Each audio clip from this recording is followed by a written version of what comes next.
Never late. Nor is he early. He arrives precisely when he means to.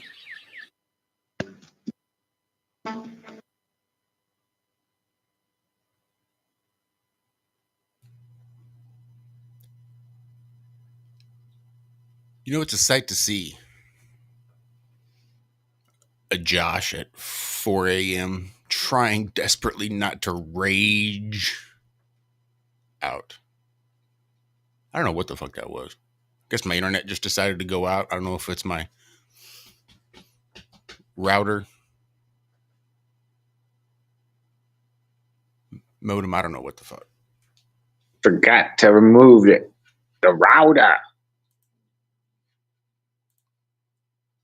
I'm sorry, I'm trying to sing that one song, but that's about all I know. It's all better now. I can hear it in your voice. You just want to throw shit. How much shit did you throw? I stopped and I went and smoked. I didn't throw anything, but I was there resetting both the modem and the router, unplugging it, hitting the reset button, trying to do a hard reset, just thinking, you know what, it'd be one thing if I didn't have to wake up at 3 a.m. You know? But when I wake up at 3 a.m. to do a show, I expect my fucking internet to work. Yeah, I doubt it's because there's too many people on. Right. It's not like there's a huge draw.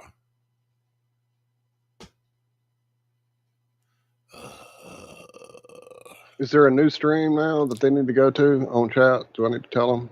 Yeah, if you would. It would seem that way. All right, hang on. I tried to get the same one, but fuck. Pardon my language. But really. A 4 a.m. Josh trying desperately to not rage out is...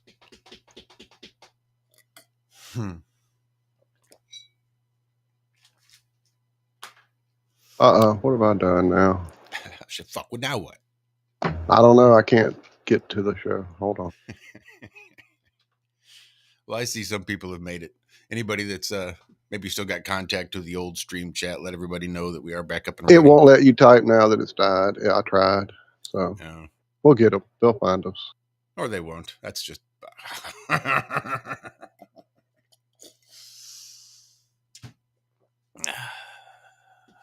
All right. All right. We're back one way or the other. No, Josh. The NASA's quarantine procedure for Apollo 11 was not real. What? And this is from space.com. So how much are they going to admit wasn't real before they just say, yeah, we didn't really go? Yeah, I think maybe sequestered would have been a better word. They weren't quarantined. They were sequestered. The Andromeda Strain, a 1969 novel by... The book was published just 2 months before humans set foot on the moon, and it sparked widespread panic about what the Apollo 11 astronauts might bring back.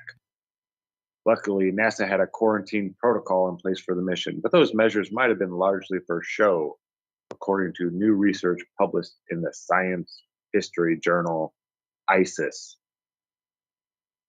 What? The new science history journal is called ISIS? Yeah, there's no bad connotation there. I'm almost certain. Wow. Okay. I mean, it was a bad 70s live action morning program, but other than that, no bad connotation to that word. So they weren't sure if the moon had microscopic life. So they set up a quarantine facility in Houston known as the Lunar Receiving Laboratory in order to counteract the possibility of any hitchhiking alien germs escaping onto Earth. Okay, now to actually do this, Yeah. you can't open the freaking door when they're outside. Yeah. It would take the whole lunar lander actually you'd have to like You'd land have to wrap that in plastic, like catch it in a big plastic bag on its way down. immediately. Yeah. Or actually, no, you'd have to pull it from space in a big plastic bag and not let it burn its way through the atmosphere, because then it gives off all those extra charged particles that might be zombie particles. You never know. I mean, we're talking space here, and I have heard about space zombies, so come on.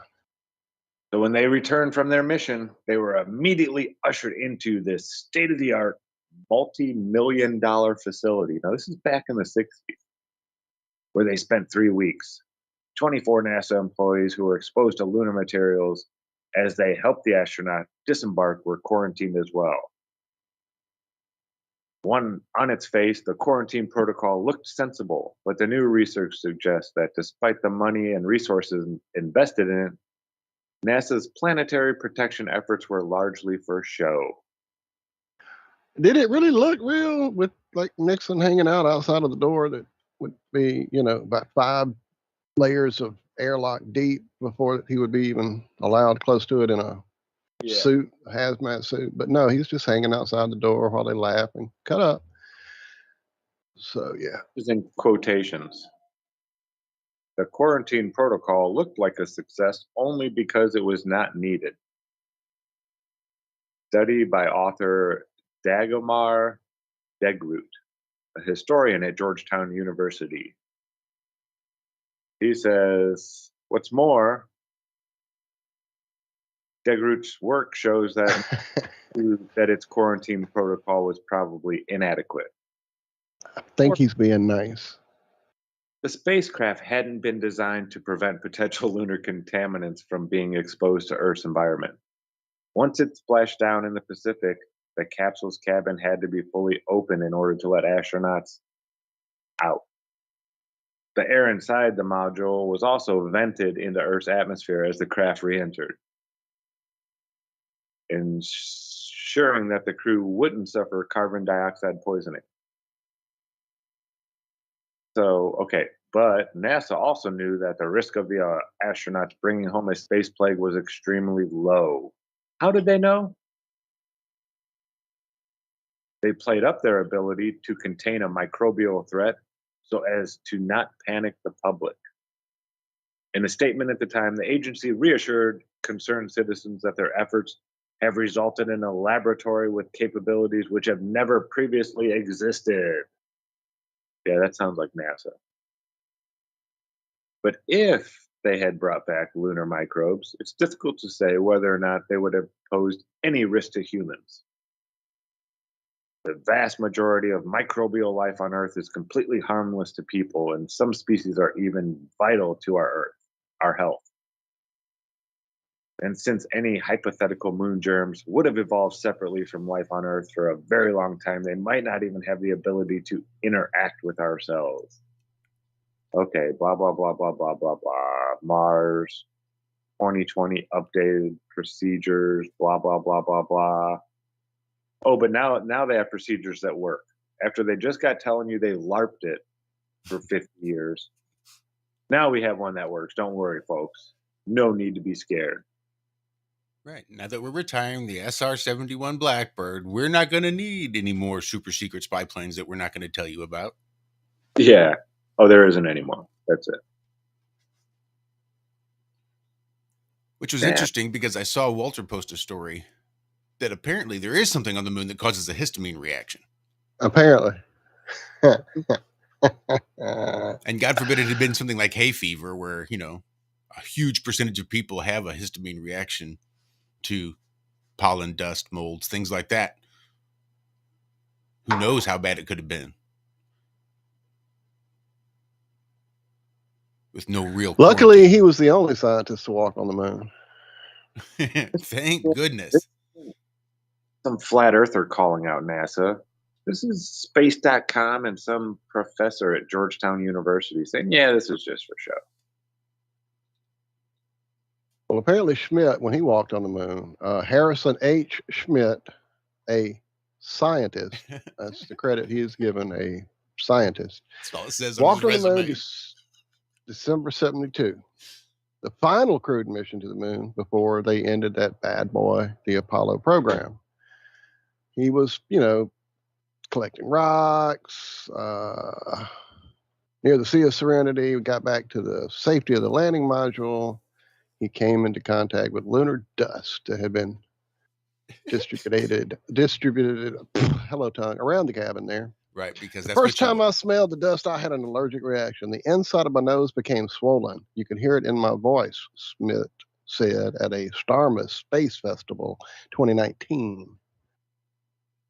But it gradually went away. And by the fourth time I inhaled lunar dust, I didn't even notice that. Apparently, he's not the only one who suffered an allergic reaction to the moon rock. A flight surgeon had to stop working while taking suits out of the command module due to the strength of the reaction he had. Huh. Because of all the loose dust that just floats around within the Yeah. lunar module, keeping Isn't it that little? safe and secure and 100% effective.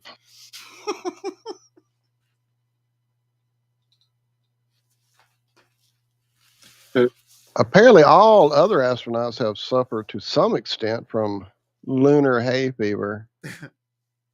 My God. Hey. To do it sitting around in your own shit for a week. Nothing at all. Nor is it skin and dander and stuff from the other astronauts that must also then be floating around the lunar module. Oh, that place had to smell so bad. Feet, If that were real, if people actually did that, God, it'd be horrid. like my drill instructor used to say, feet and ass. You guys smell like feet and ass. Okay, did you know that from 1993 to 2010, that humans pumping groundwater out of the ground and moving it elsewhere have shifted such a large mass of water that the Earth tilted nearly 80 centimeters between that time? 31.5 inches we've offset the Earth. Because it's all about the tilt. Because the tilt plays such an important role in our seasons and things like that we can afford that much. Right at Polaris.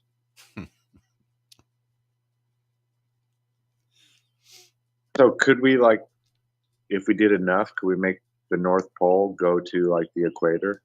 Are you kidding me? I think if we timed it, we could pulse the pumps and we could just keep the Earth spinning. We could probably speed it up. We could probably have 19-hour days if we wanted. We could go back to having 19-hour Back in days. time. If everybody took a fidget spinner, that was written by an actual physicist, somebody that graduated college. Yeah, if all these fidget spinners spun the same direction, then we would slow the Earth's rotation down. You know how many ceiling fans there are on Earth? Oh, but they're not all spinning in the same direction, probably. That's his. Good Lord. Hey, why can't you just do that with airplanes? Just fly them all east, right? Or fly them west? Yeah, why not? Yeah. Or that we should all drive. We should all drive to California at the same time. That would slow it the fuck down right there.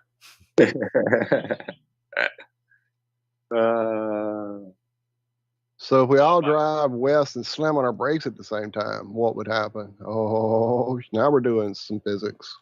Shit, people be falling down all over Earth. The Earth just quit spinning for a second. No big deal.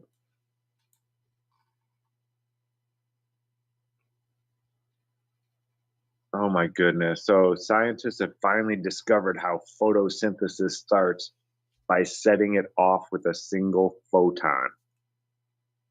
Yeah, show me this photon you speak of. I would love to see one.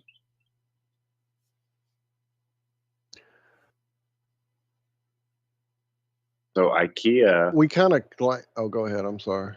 invented flat, hackable robots. I don't know. Go ahead. Wait, what about robots and IKEA? You've broken my brain. What happened? Okay, it says IKEA trembles as scientists invent flat, hackable robot. Some assembly required, it says. An origami bot. Robot that can turn itself into a huge number of three-dimensional shapes. Best of all, it can fold and unfold itself like a piece of flat-pack IKEA furniture. Oh my goodness. Which makes it ideal candidate for assisting astronauts inside the cramped environment of spacecraft. Like from getting bored? I guess. I made a bird. It's a swan. Fold into a swan now. Transformers. Look, I made a sheet of paper. Look, I made a playing card. I've been playing with playing cards again. You open a new pack of playing cards? I don't know how those guys do that, dude. Those things are so slick. With those illusionists that do that kind of stuff. I was watching Chris Ramsey there for a few months. I like binge watched a bunch of his. It shows magicians. And I know it's all sleight of hand. I know how they do it. You know, there's all kinds of videos showing you how you do all this kind of stuff. But actually, like trying it and realizing how much practice it takes to make it look like that's actually happening, it's astounding. People holding their hand out and all of a sudden making like this one girl, she made like 9 cards just appear. And of course they were hidden behind her hand.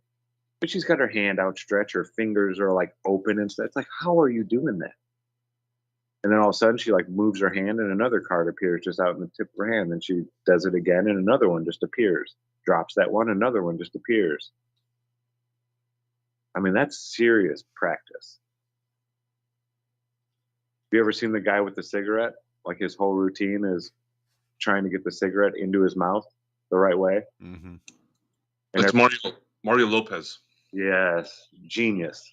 Just a genius. So funny. Yeah, and if you want to study anything about magic, I would suggest looking at someone named Richard Turner. He is the absolute best when it comes to card mechanics. He is unbeatable.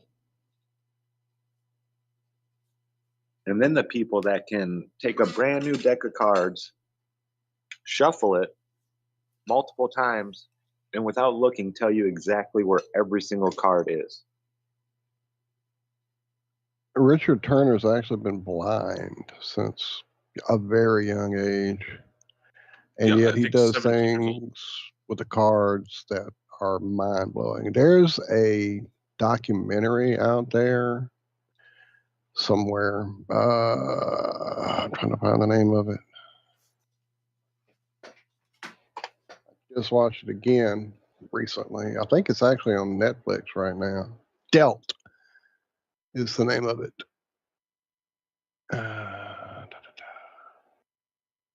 I'll show you guys. I'll drop the trailer. Sorry. Did you hear that? Another gentleman who's pretty mind blowing is Ricky James. He's no longer with us, but there's a special he did called Ricky James and his 52 Assistants. The most stunning display of card mechanics I've ever watched. It gives me chills. And I was a dealer at a casino at the time, so I had quite a hand on card manipulation. And yeah, he is scary how good he was. With the mechanics grip when you were dealing? I knew a thing or two. I can't really talk about it too much. People stop giving up their money. Look, here's the thing, people. They would not have opened the doors if they weren't going to win your money. So if you're a gambler, stop. That's a pretty easy fix. Yeah, don't take advice from gamblers, I've learned. I was listening to Kenny Rogers the other day, and it kind of dawned on me that dumb sumbitch didn't have any clue what the fuck he was talking about. He didn't have any of his own whiskey. He didn't have his own fucking cigarette. He didn't even have his own light for his cigarette. And he was in such bad health, he died that very night. The best thing you can hope for is to die in your sleep. So I guess he got that one right. But for everything else, I think he pretty well fucked it all up.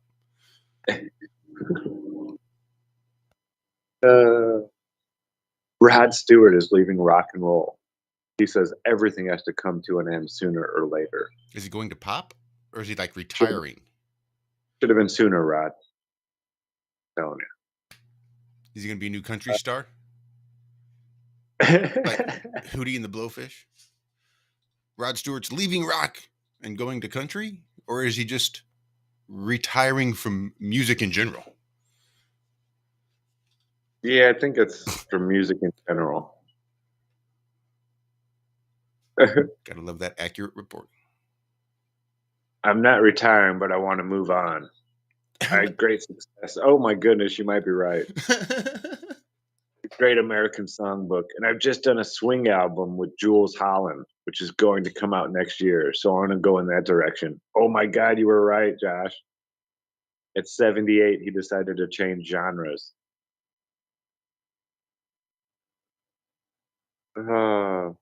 Leaving the rock genre ahead of his tour with Boy George. I just want to leave all the rock and roll stuff behind for a while, maybe. Yeah, that sounds really definitive. Just for a while. He's how old? 78. 78. How long does he think he's got to leave it behind, for the love of Pete? I mean, I understand you have a pet project. You want to go make a couple swing albums because you're real passionate about your swing music. But let's not pretend like you've just got all the time in the world, whereupon you can, spend 10, 15 years making swing albums and then hop right back on tour doing rock and roll at 90 fucking years old. Boy George. Oh, this is like, okay, so he's not talking about Boy George from back in the day. He's talking about singer will kick off his UK tour with Boy George on June 24th. Boy George is still a performer. He's still. Yep. I thought he quit like in the 80s. Boy George, that's Karma Chameleon, right? Yep. Boy George. Same one. Think so. It was Culture Club. He was just the front man for Culture Club, and Culture Club did Karma Chameleon. But yes. Oh my goodness. We were just watching. Who's? I think it might have even been David. Maybe my son asked me if Boy George is really the front man for Culture Club. I said, "Oh yeah." 78 and still out there. Well, I think all these guys. This shows you who kind of signed the paper with the chief commander, as Bob Dylan would call him. All these old rockers that are still, it's like they're scared to stop. I mean, really, I'm sure it's not the worst job to have, to be a rock star, but it's still work. It's still time away from family and friends and just whatever you want to be doing. Now, maybe they do enjoy it, but you hear a lot of these guys talk, and it's work. It's a lot of traveling, a lot of sleeping in hotels, Yeah, I'm sure. Yeah, wah. Yeah, I mean, time away from your family, man. Cats in the cradle. But if you've sold your soul and that's all you can do now, Yeah. now you're Sisyphus and you just got to keep pushing that rock up the hill, and you're fucked. I mean, that's what you have to do. Then you're going to be 90 years old. Yeah, forever. Just you have to. I made an agreement that I would do this until I died.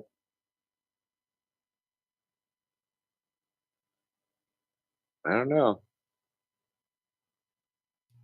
The only scientist to walk on the moon found out he was allergic to it.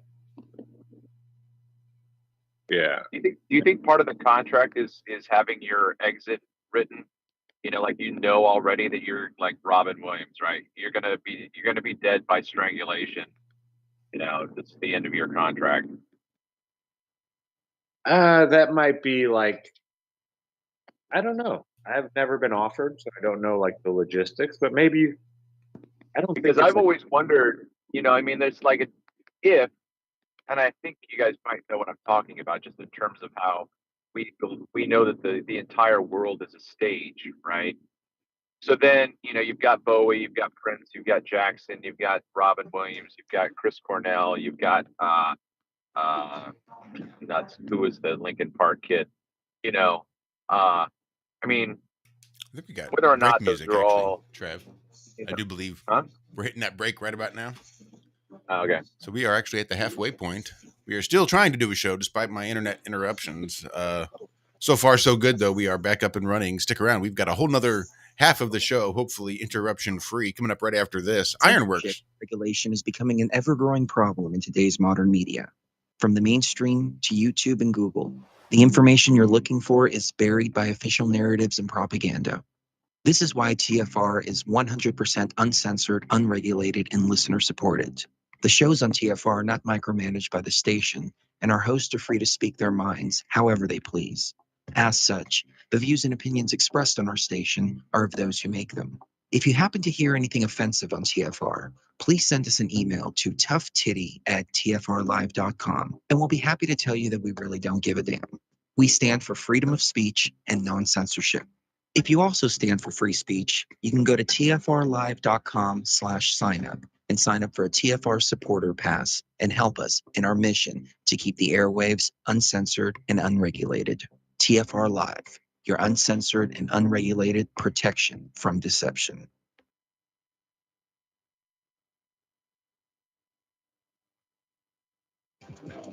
It is what it is. Really, you're stupid. And I sure wish you'd wake up. As the globalists have a plan. They just make jokes and go, oh, Joe Rogan took horse face. Want to see my ivermectin? This is ivermectin for humans. Oh, see this stuff? You see this games? I'm gonna kill those Bryans, you bastard murderers. You think I'm easy to kill? Gonna hit my bioweapon, you monster. Prize money for humans. You want to suppress me? You want to kill me, you son of a bitch? You goddamn demon. You take a shot. They don't oppose the beast. They don't oppose the monster. They get on their knees to it and then say, I hope you get those others to eat me last. Oh, prize money for humans. I got cool. And they just go, really, Alex? Prize money for humans. It is what it is. Really, you're stupid. I strongly suggest that the rest of the day you better stay pretty close by the bathroom. You're going to get a supernatural flushing. It was a massive dump. Wow. And you sit around and laugh at us? Medical doctors gave that to me. It's incredible. It helped my family. It helped me. It helped everybody. Murderous Fauci doesn't want you to know because he wants the planet for himself and he wants you dead. Well, guess what, Fauci? We ain't rolling over and dying so easily. You little murdering maggot. It's money for humans. I got killed. And they just go, really, Alex? It's money for humans. It is what it is. Really, you're stupid. Let's have a cherry on top. Look at this. Watch, see that? So it.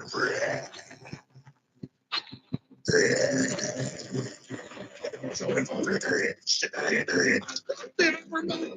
oh no, he's right. No, I heard it. No. You must unite what has been citizen. We are TFR, Truth Frequency Radio.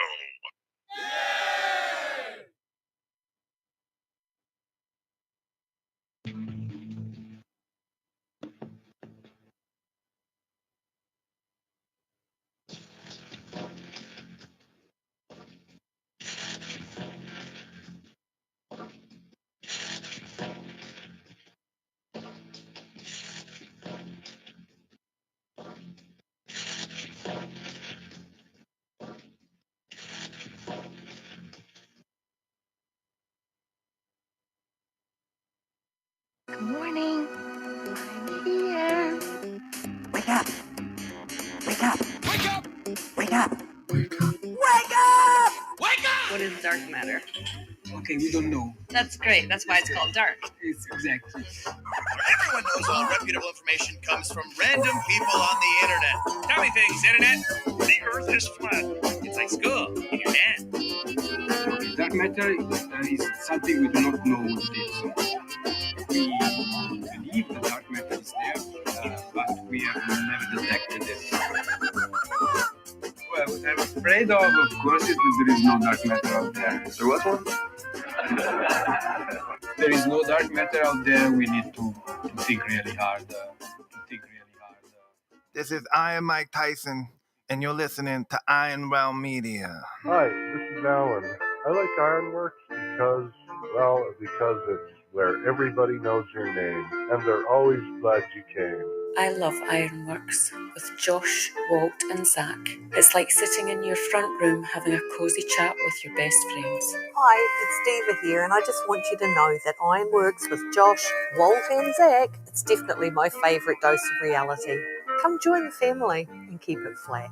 Why sleep in when you could get your dose of iron in the morning? Listen to the Ironworx on TFR. This is Enlightened Dawn. Roses are red, violets are blue. Iron Realm Media is the best on the planet. To this show, I will forever be true. You guys are truly the best, and I love you guys. I'm so thankful to have you in my life. Do you like listening to space letters from Never a Straight Answer? Then tune in to the Ironworx with Zach, Walter, and Josh. Break clear of the fear on the Ironworx and become an Iron Scout. Thank God it's Friday. Yeah, that's about the best way I could sum it up. Thank God it's Friday. Thank God I don't have any more days of the week where I can not have to think about too many things. It's going to take me all day to come down from my internet crashing this morning, and that's what upsets me most is off kilter. That's going to put me all fucking day. Just let it go. Uh-huh. Friday, my dude. It's Friday, my dudes. So tonight, right? You broke up. We do have a show tonight? Yes. There was one?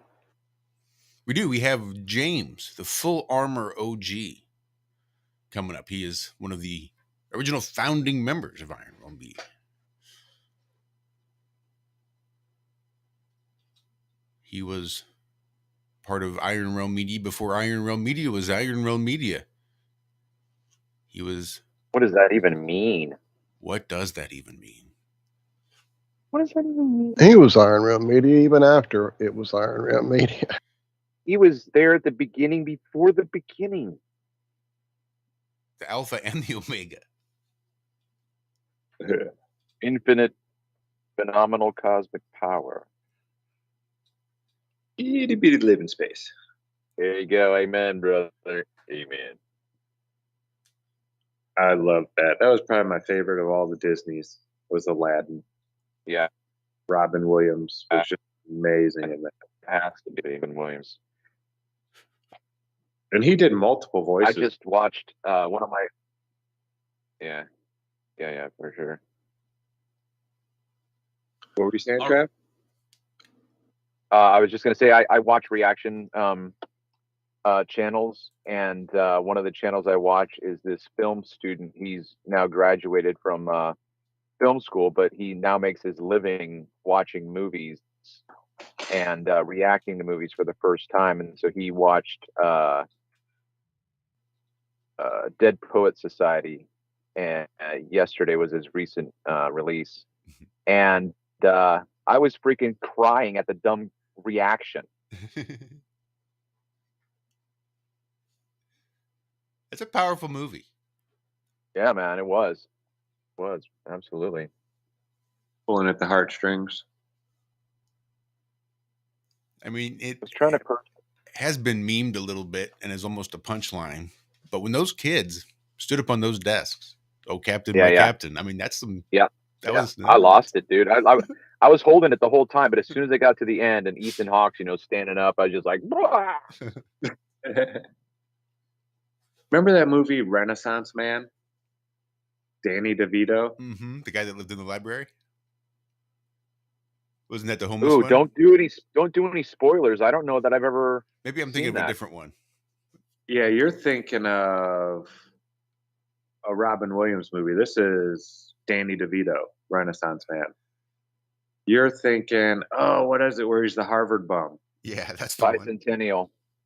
No. Where he's Brendan Fraser's in it. Yep, that's the one I'm thinking of. He finds Brendan Fraser's senior thesis paper, and what's it called? Good Lord, Robin Williams. This is not even ringing a bell. I have no idea what you're talking about. It's this movie like right away. Come on, chat. Where you at? I got to drop out and come back. Something's wrong with my Skype. Sounds like Skype. Hell, it's probably my freaking internet. That's how it started last time. Come on, Walter. You know this one.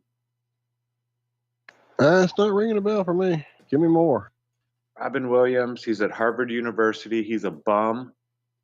Brendan Fraser. I mean, I don't know what else to say. No, I don't remember that at all.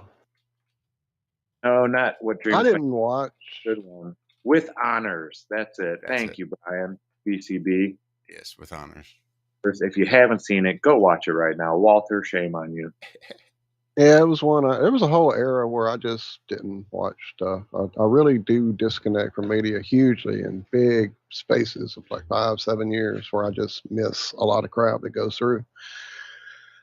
And I know it's out there, and I do remember now that you're saying that it was a movie that I just never went back to when I did come back into the media. And that's Robin Williams. So that's not the one I'm thinking of. Okay, I'm going to go find it right now. This is going to drive me insane. Joe Pesci. Just type in IMDb and then the two actors or whatever. It was Joe Pesci, Brendan Fraser, Moira Kelly, Patrick Dempsey. Joe Pesci, that's it. Yeah, not Robin Williams. That's why I was okay. What was it called? I couldn't even put Robin Williams and Brendan Fraser in a movie together. I know that's what was. Joe Pesci. Yeah, but the one with Danny DeVito, Renaissance Man, that's a good one. He's a literary teacher, a professor of literature, and they're trying to get these people that aren't the brightest in the military. You know, they have to pass this class so they can stay in the military.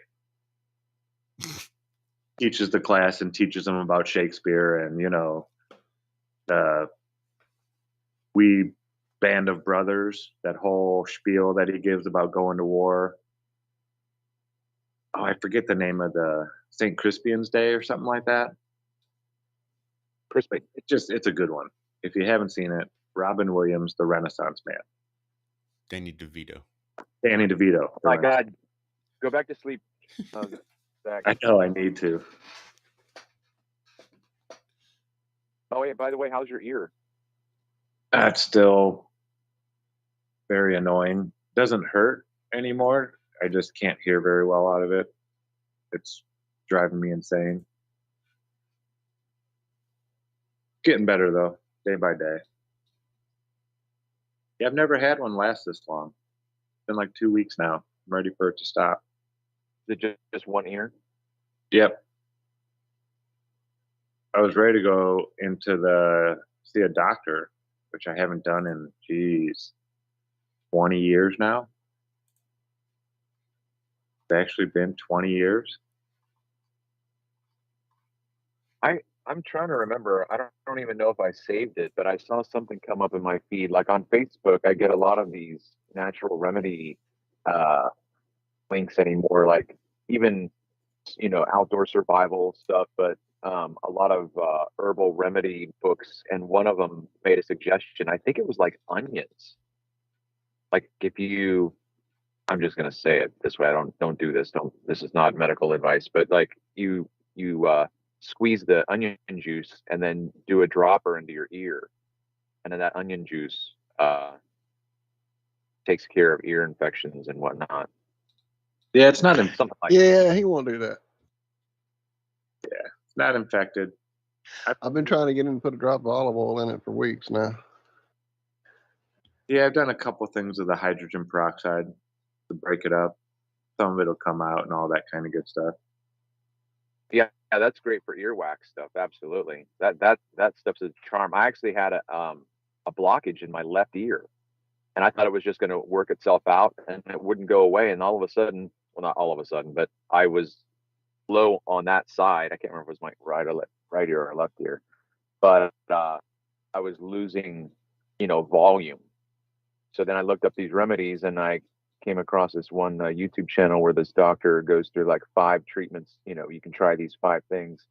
And the one that I tried and decided to do was hydrogen peroxide. And man, that thing cleared up my ear so great. It was awesome. Yeah, it bubbles and crackles and makes all those weird noises. Yeah. Yeah. Gives you tingles and whatever. It's all tickly. Mm-hmm. Yeah, it's a lot better than it was. It's just really, and I'm not sleeping well at all. I get most of my sleep during the day. Somehow, like about 2 hours at a time, I've been sleeping here and there. Do you avoid sunlight and garlic? I have been. The sun burns for some reason. What's your reflection looking like these days? Oh, I got rid of all the mirrors. Yeah, no, I don't like it. No.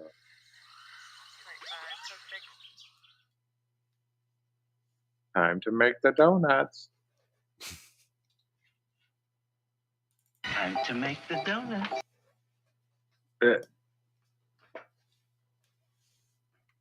Let's see, where was I? Robin Williams. Oh, that's how we got on that. Aladdin. So I was always a big fan of Peter Pan as far as Disney stories were concerned. Like, I was very young before I could even read. Probably one of the ways I learned to read was using that little golden books version of Peter Pan. And I would visit my grandma, and she would read it to me every night. And I got to where I knew the story so well, and I could like recognize the pages, that I knew that if they were trying to I don't know, maybe expedite the story reading and skip ahead a few pages, I would always be able to identify that. Maybe that's not right. That's not what that says there. That's not what's going on. She's trying to skip a golden book. This is what I was They're told. Not that long, Grandma. This is They're what I not was that told. long. That I was actually able to know when they were trying to skip ahead. But yeah, apparently. I just watched the thing the other day, and it all sort of clicked and started to fall into place. Just sort of, what the hell? The amount of grooming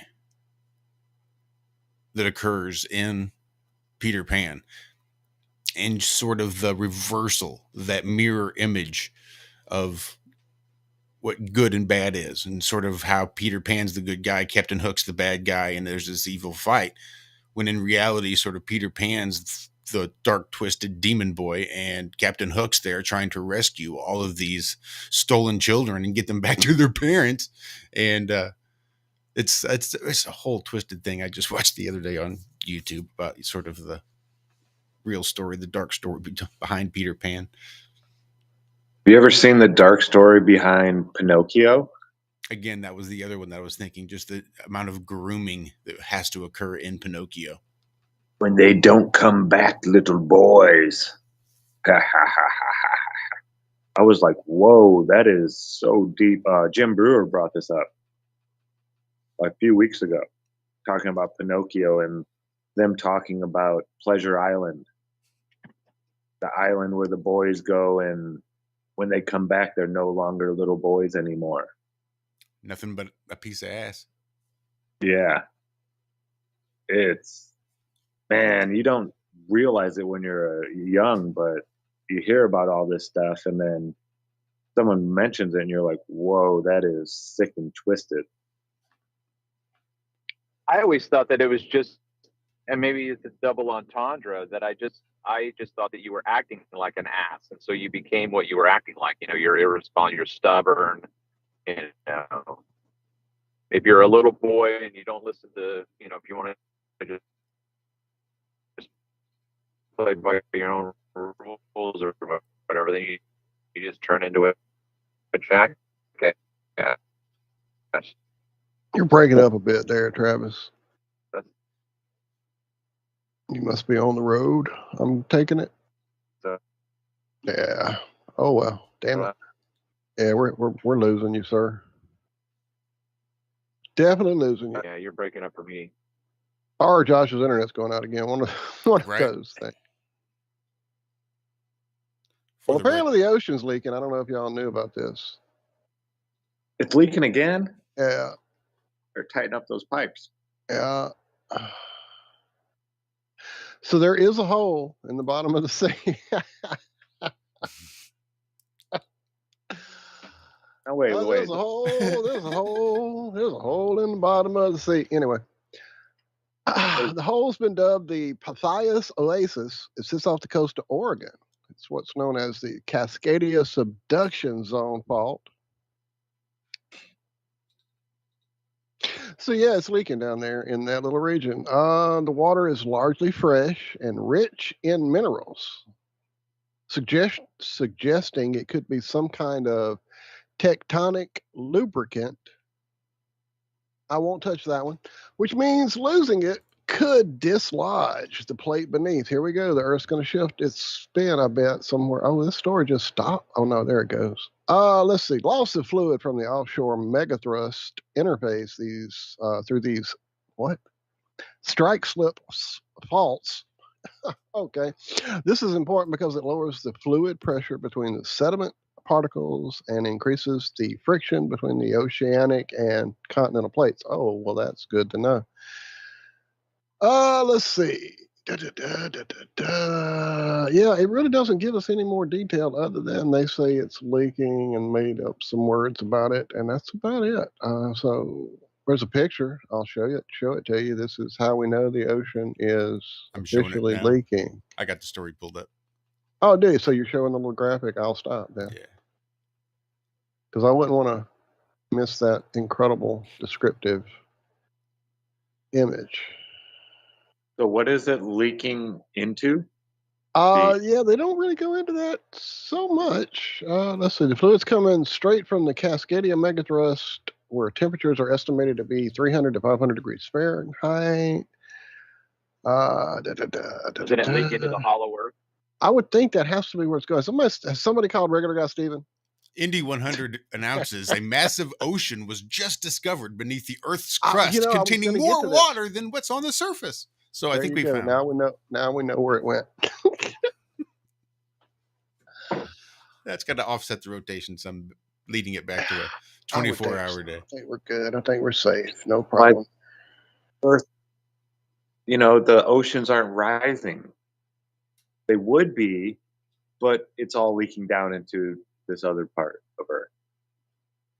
That's what it is. Don't worry about oceans rising anymore. We can make it as hot as we want, folks.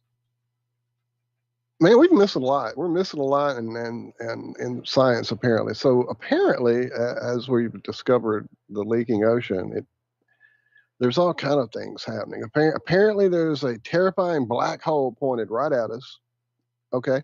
There's also a huge hole in the sun. Didn't know that, did you? And a missing continent. I did know that. We found a missing continent. It had been missing for 375 years, but we found it. It was right there. Was it okay? I bet it was hungry. It's fine. It was hungry. It was hungry.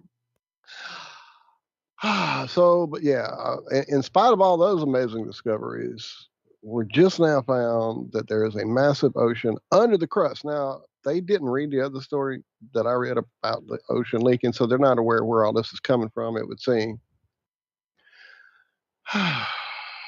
So scientists discovered water stored inside mantle rock in a sponge-like state, which isn't a liquid, a solid, or a gas, but it is instead a fourth state.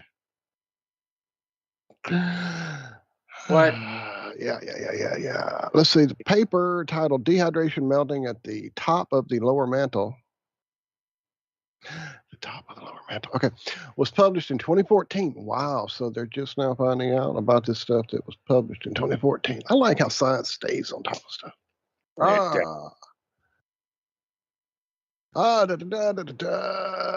water and a big sponge, minerals. And how do they know it wasn't the bottom of the upper mantle? For real. Well, that's, it's science. You got to be Maybe scientific. That's what differentiates the bottom of the upper mantle from the top of the lower mantle. Yeah, yeah. Hey, Josh, that should be right up your alley in terms of how you communicate. This is the first half of the second half. That's how I figured it out so well, don't you know? He's on it. He's sciencing it. So it seems, or this could mean that there is 3 times more water under the surface of the Earth than there is in the oceans on the surface. So we've gone from a jawbreaker with a chewy nougat center to a jawbreaker with a silvery, spinny, metallic, magnetic center to now it's just a big, gooey, oceanic water ball that we're luckily able to float around on these big pieces of rock on. And I'm so confused. I don't understand the Earth. That's probably why I think it's flat.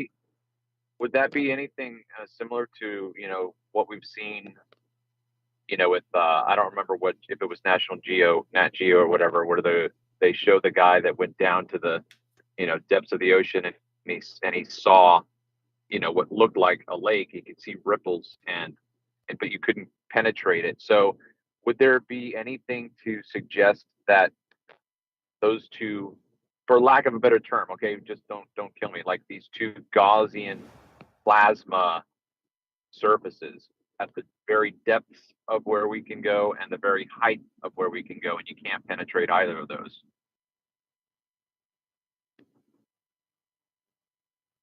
Did that make any sense?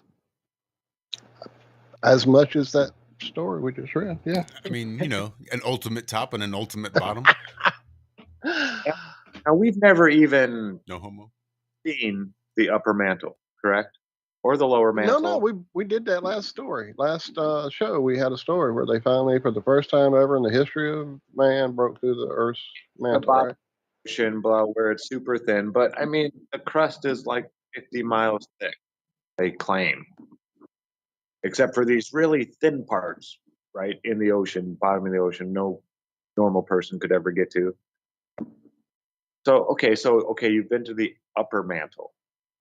You still haven't dug through the upper mantle to know what's in the lower mantle, or if there's even water in between the two mantles. So how do they know this? When they were digging through the crust. Earthquakes, Zach. It's all about the earthquakes. Oh, the seismic activity was telling. Exactly. And that couldn't ever work in any other thing but a ball, right? That's the only way those waves would bounce around and come back up to us and stuff, right? Is if it's a ball. China will let us know. They're digging in the world's new deepest hole, they claim. It only took Russia, 24 years to dig theirs? So we'll know in 25 years. It's China. They'll do it in 5. They'll do it in 5. See the size of that wall they got over there? Mess around. Actually, so why was the wall of China built? Why do you need a wall that big? To get to the other side? Wait, that's a different joke. Sorry. You gotta keeping out the Mongols? Maybe you're keeping They wanted the to build Asians. something big enough to see from space. I have actually done a little bit of research on that. And apparently, yeah, the Mongols were the reason that they built it, because the Mongols didn't have very good agriculture in the cold season. So they would come down to China and raid them. So they built this big fucking wall. And they just put the doors on the wrong side. They fucked up the door situation.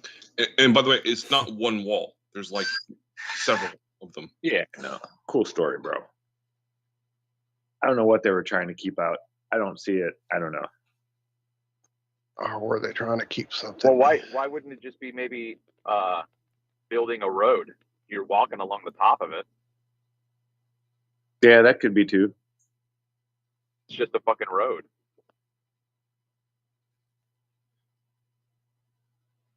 Yeah, it's a big wall. I mean, what's the topography in that area? You know, is it even, you know, can you even traverse it? Mountainous, it looks like. Right. So you're just making a way to go from one place to the next. It's just a road. You know, there's giant walls in India too. They have a big giant wall down there that doesn't get a whole lot of attention. Fences make good neighbors.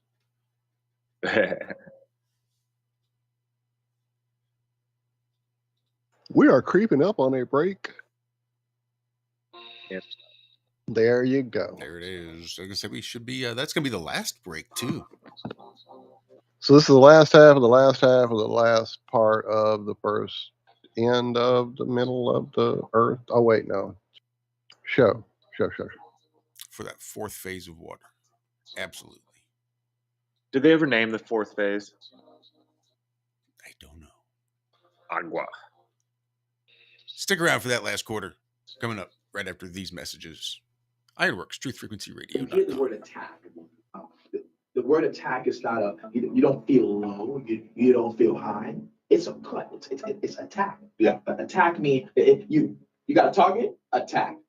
You're going to destroy. You're going to handle whatever it is you need to handle. So for me, I'm attacking every part of what affects a child's life. So the leaders that are in the school, if they're not exhibiting the right qualities that they need to exhibit, I'm attacking them. I'm challenging them. If the leaders in the home are not exhibiting the qualities that they need to exhibit to help nurture this child, I'm attacking them. I'm attacking them in a way that I'm helping them, but I'm attacking them.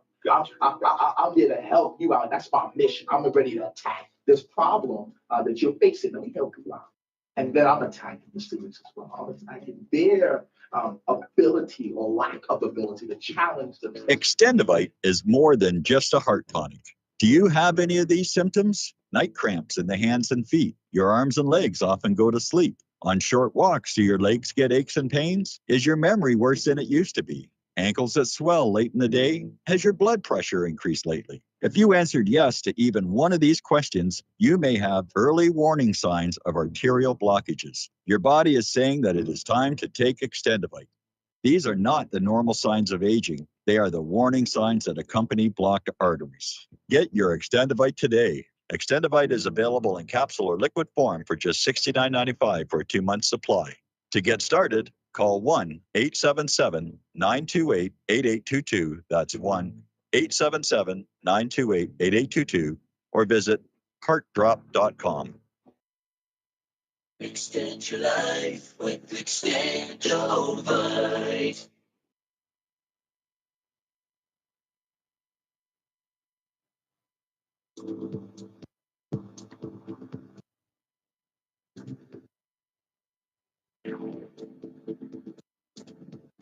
Remote viewing reveals Tataria history. Darcy's, Lightworkers, and Indigos. Join me on the Nikki Colombo Show. It's time to reclaim our true history, our true timelines, our cosmic heritage. And remember, to be humble, for you are made of earth. To be noble, for you are made of stone.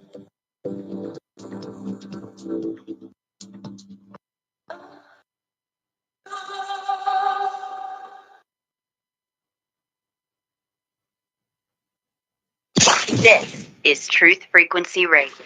No haste, no hype, no fear. Real people, real radio.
You see, I take these glasses off. She looks like a regular person, doesn't she, huh? Put them back on, formaldehyde face. Welcome back for the final segment. The only reason I played that was because I didn't know what it was. There's a very weird labeling system, and I just had no idea what that soundbite was, but I knew it had to be on there for a reason. I've got one that can see.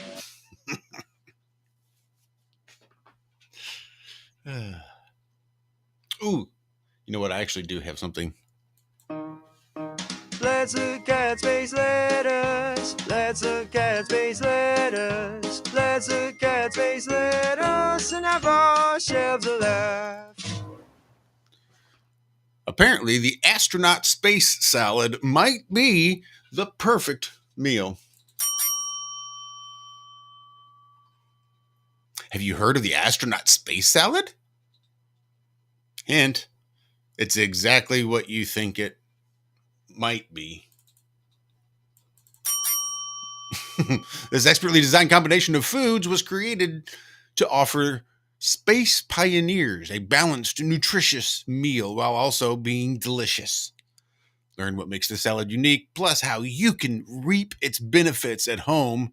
No spaceship required. The space salad is a combination of poppy seeds, soybeans, barley, kale, sunflower seeds, sweet potatoes, and peanuts. And while the name may inspire a chuckle, these ingredients were carefully chosen for a multitude of reasons, many of which we don't necessarily need to worry about here on Earth. To create the salad, researchers from the US, Australia, and the United Kingdom conducted various studies to determine which foods would be included. The salad was engineered not only for current space activities, but also with future missions in mind, like travel to Mars. One of the main factors was, of course, nutrition. Astronauts need slightly altered amounts of certain nutrients due to the change in circadian rhythms and the lack of gravity that they experience. For example, weight-bearing exercises is a key component to maintaining bone health, and that is effectively impossible in space. Because of this, the diet of space traveler needs to be especially robust in calcium and vitamin D, in addition to being balanced in all other macro and micro nutrients. From a culinary perspective, the space recipe also has to deliver flavor, texture, color, and freshness. While considering astronaut mental health, food can be a conduit for connection and, frankly, happiness when you are living in the same small space over a long period of time away from family, friends, and the comfort of home. Side note, when you have to eat the same thing over and over and over and over and over and over and over and over again, and what do they call it? One small space over a long period of time away from family, friends, and the comforts of home. I don't think if it's the same motherfucking salad, it's going to really have all that the flavor, texture, color, and freshness that you're wanting. Anyway, let's get back to it. The salad is also notably vegetarian. What? Who would have thought? Who would have thought? What a novel idea. Where can I pick up one of these? What do they call it? Vegetarian salads? Anyway, while astronauts do enjoy meat on their missions, resupplying food from the outside source, which would eventually be required with meat-based products, on the deep space missions set for the future simply won't be possible. This brings us to other primary consideration, which is what foods can be grown on a spacecraft hydroponically. Freeing this vessel from the need for mid-mission sustenance delivery. While this growing method in mind, researchers took into account each plant's water requirements, space needs, growth rate, and inedible food waste produced. Especially for the longer missions, fresh foods are paramount to the well-being of those astronauts. And I'm not going to keep reading because, Jesus, I've just started all of this for a fucking salad. Which, frankly, doesn't sound all that good, but I'm not a big fan of sweet potatoes. So take that for what it's worth. But there's your space lettuce for this Friday morning. So what do they do for?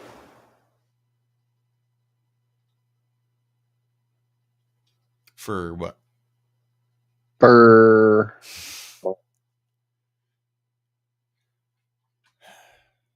Now I'm so paranoid. Every time people break up, I'm just all right. Let me check. Reload my screens. All right, let's try that one more time. Zach. I'm here. I know I'm here. I was just saying, yeah. What if you want to eat meat? Can you not be an astronaut? Well, that's what they were going on about their mid-mission sustenance resupply missions in order to resupply their fresh meat. It just, not necessarily. That's why they're providing. That's why the perfect meal is going to be one of these super unique. What was it? Vegetarian salads. I mean, I'm sure So you that's can only be. vegetables, right? I'm just trying to. That's the way I understand it. Yes. Okay. It's a salad made out of vegetables. Ew. Right? That's fucking nuts. Borderline communism. Those NASA astronauts, man, they're weird. Vegetarian salads.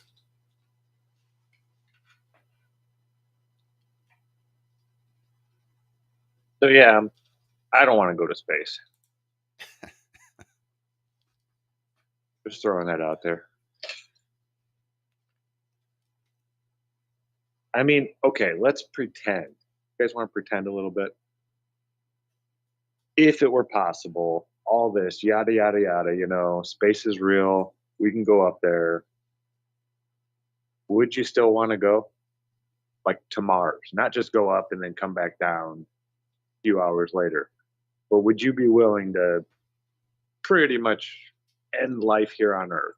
It's a one-way ticket. And it's probably going to be real shitty when you get there, when you think about it.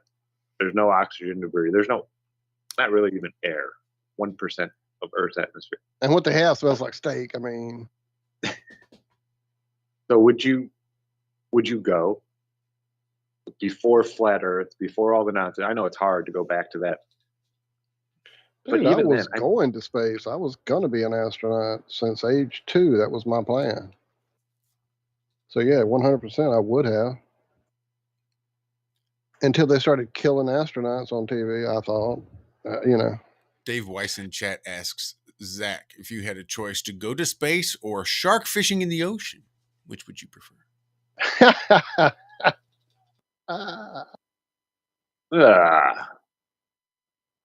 I mean, I'm not really scared of space. I just don't see the point in space. Shark fishing? No, I'd rather go to space than shark fishing. But I just don't get it. It's like you're going to a lifeless, dead planet where rain doesn't fall and seeds don't sprout. And like, what's the point? Yeah, it's the closest one in your model to ours. So that'd be, the first step. But Mars is not a place I'd want to go. From what they tell me it is, you're not really gonna, advance life on Mars. You're gonna go there and you're probably just gonna die. So I don't get it. I mean, if Earth is becoming so uninhabitable, yeah, but it's still more habitable than Mars, right? I mean, even if we all had the pollution of China, it'd still be better than Mars. So why are we going to Mars? That's a t-shirt right there. Yeah. At least China's better than Mars. I mean, seriously, why are we going to Mars? I don't know. Get your ass to China. It just doesn't have the same ring to it. Now, I could see it if there was some planet that had, diamonds growing on trees and Mountain Dew waterfalls, and What about a golden asteroid? with a golden asteroid orbiting it? Well, hold on to your saddle. I could see you wanting to go to Narnia like that. NASA's planning a voyage to the golden asteroid worth $10,000 quadrillion this fall. 10 to the 15th power. That's the number I'm trying to read on this screen right now. Here, Josh, are you sharing the lovely story? Worth $10,000 quadrillion. Oh no, please don't step on the screen. Okay, she's over here helping me. Ripley is. Let's see. NASA set the date. Oh, well, there's a date set. Oh, darn it. Looks like there was a date set for back in August of 2022, but unfortunately,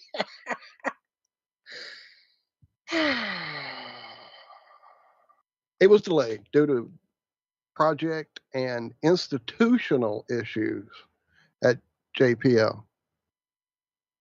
So because of project and institutional issues back in, I guess, 2021, they couldn't go to this asteroid in 2022.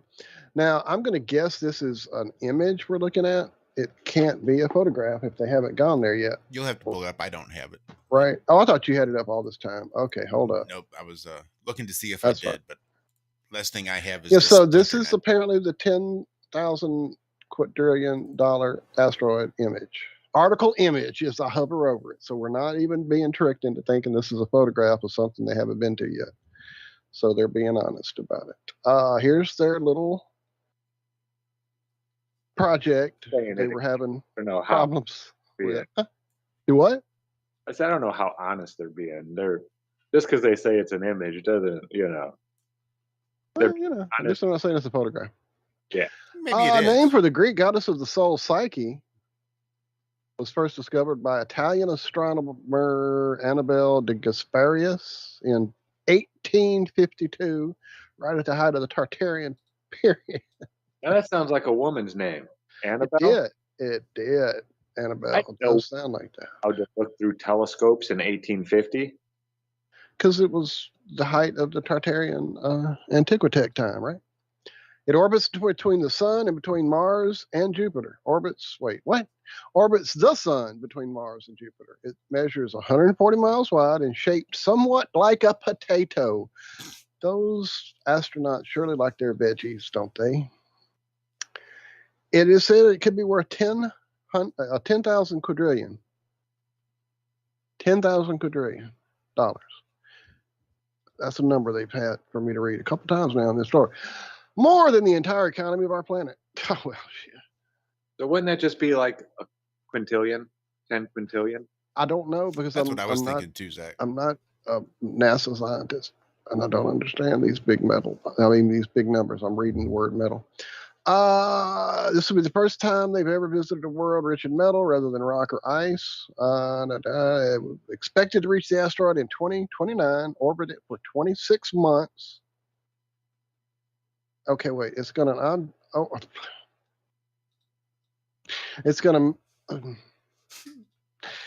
orbit an object 140 miles wide for 26 months. Whee! That dark matter is amazing. Because we cannot see or measure Earth's core directly, scientists. Which core? Most inner core? Well, they're hoping that studying Psyche up close could offer new insights into the interior of our own planet, because that's how you study your own planet, on a potato out in space. How far away? Did it tell us how far away this thing is? 280 million mile voyage. And we've been, supposedly 250,000? And you want to go 280 million now? Yeah, good luck with that. I think you have to. It's just mispronouncing. I think it's not that long E on there. I think it's a silent E. You're right. You're probably. Psych.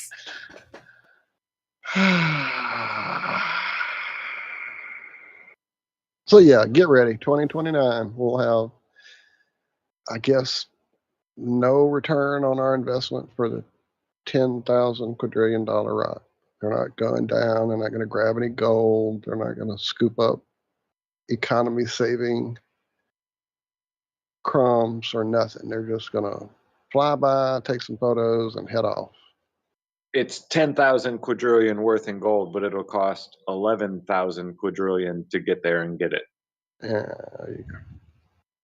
Too right, Caleb. Did we talk about the fake moon yet? No, how did I miss that one too? Yeah, we talked about a moon. We talked about a dust moon. We talked about a mini moon. No, it wasn't a mini moon. It was a moon. That's right. They called the mini moon a moon, not a mini moon. That would have made more sense. But they have the fake moon now, which has been following the Earth since 100 BC. Oh my goodness. It's going to be around and treading our planet for another 1,500 years, apparently. The estimates from space rock people have said. It has orbited the sun in tandem with the Earth for centuries. It's dubbed 2023 FW13. It was first detected March 28th using the Pan Stars Observatory atop Haleakala volcano in Hawaii. Let's see. Scientists believed the cosmic object could be another moon since it initially appeared to be circling our planet. However, upon further inspection, scientists found the asteroid is actually orbiting the sun in sync with the Earth and not gravitationally bound to our planet. Well, it just said it was trailing our fucking planet in the last sentence I read. Oh, wait. I won't get upset about science. Right? What happened? Since 100 BC? At 100 BC. This makes the cosmic object our planet's quasi-moon. Oh, we got a new one. Quasi-moon, which is the same fake moon. Earth plays essentially no role in its motion, even though it's somehow tagging along with us. This is from Alan Harris, a scientist specializing in near-Earth objects at the Space Science Institute. Are you assuming that they would claim that there's some sort of interaction occurring between the sun and the Earth? And you're saying because it's there that there would have to be some interaction then also with the asteroid, the sun, and the Earth? That's how space orbital mechanics work. I don't know. I just assumed that because it said that it must have had some natural canceling out of gravitational effect that occurs in their quasi-moon. I don't know. It's a quasi-moon. It can do whatever the fuck it wants. Well, quasi-moons typically follow a path around Earth for no more than a few decades, but data shows that this one is unique. It estimates it's been with our planet since at least 100 BC and will continue to do so for another 1,500 years. All the same shit I've already read to you in previous paragraphs. The space rock measures roughly 20 meters across, comes within about 9 million miles of Earth at its closest point. This is all according to NASA, just in case we didn't know where this science was coming from. Hey, I got something real quick. Go, please. Hey, so I went on my walk last night later than I normally do. So it was after the sun went down, and I saw what I thought might have been Mars because it looked like it had a bit of a red color to it. So then I got my app out, and when I pointed my app in that direction, it was telling me that Mars and Venus looked like they were in conjunction in Cancer, but I could only see one. So, were they so close? Does anybody else know what's going on with that, or did anybody else see something similar? There was actually something coming up during this week that I was planning on trying to get my scope on at a sunset. I believe it was Tuesday night, maybe Wednesday night. It may have been what you saw last night then. Yeah, I'm trying to find the story. Maybe I didn't actually put it in here, though. I don't see it. Damn it. It may be one I just read for myself and thought, oh, time for the telescope. But where I live, I would have had to have driven out to an area to get sunset horizon, like literally almost at the horizon from my area. I can catch sunrise really well, but not sunset. Point is that I didn't see two lights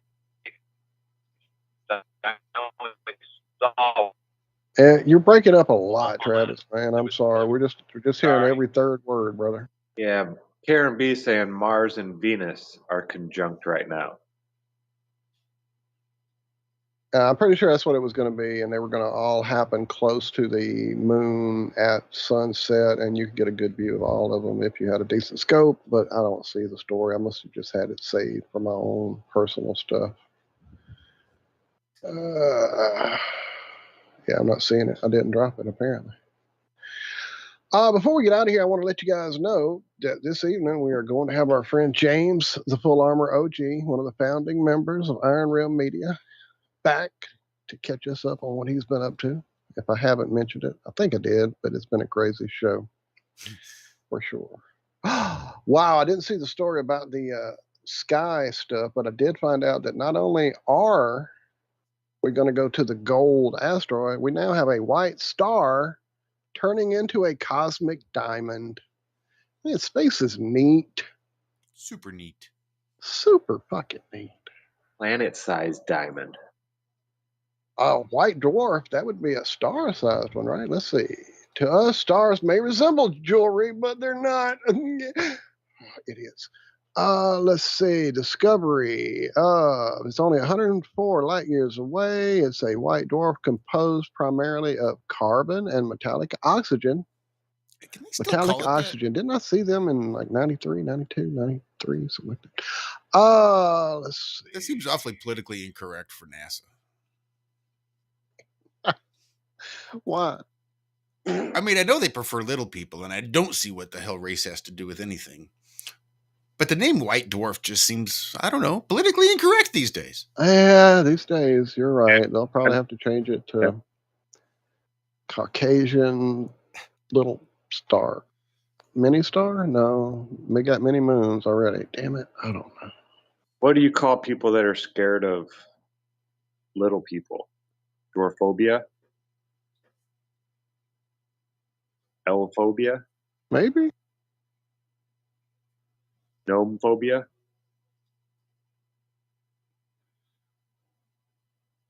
White Dwarf is okay. Red Dwarf is bad.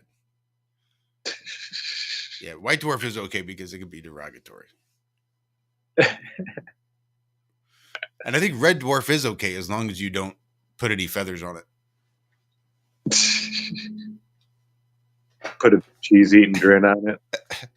Maybe a peace pipe. Holy cow, we got to get out of here. I hope. There's got to be something coming up. I'm going to get myself in trouble.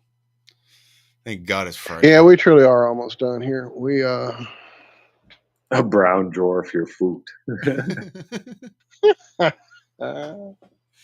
Take that and put it in your black hole. Oh, good Lord. All right. It's time to get out of here.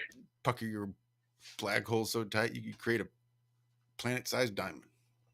Hey, if you want to make a spacecraft say a rude thing, I don't know. I never got to the story, but I want to give it to you guys in chat so you can all join in and put your name on this thing.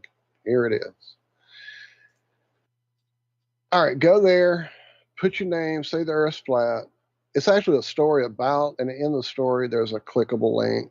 That's what I meant to share, but I've already closed the clickable link because I had 80 tabs open. So click there, go through, put Flat Earth, put Iron Realm Media, put whatever the hell you want to put. Just make sure they know it came from non-believing, non-spacey, non-mind brainwashed people. Don't forget Vegas, baby!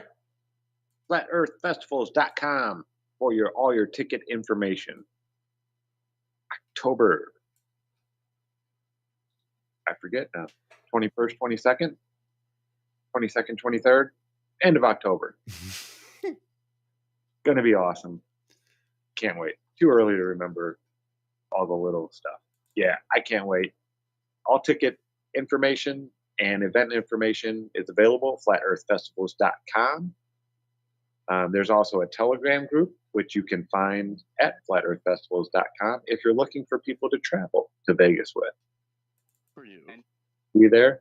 I can't wait. 21st, 22nd. Yes. Gonna be awesome. Can't wait. Love y'all. Love you guys. Thanks for hanging out with us this morning. It's always a dang pleasure.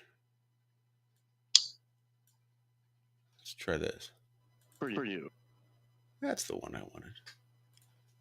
Who was that? That was James Full Armor OG. You might recognize that sound clip I've used several times. For you. Yeah. For you. I'm out of here right now or else I'm gone. I was going to play the whole thing, but I'm going to save that for tonight. But yes, Liz asked if that was James that Santos had gotten into it with.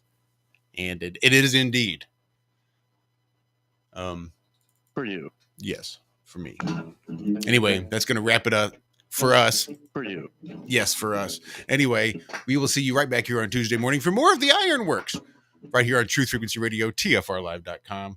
Until then, have a great rest of your weekend. Be good, be well, and we love you. We're sending lots of love for you.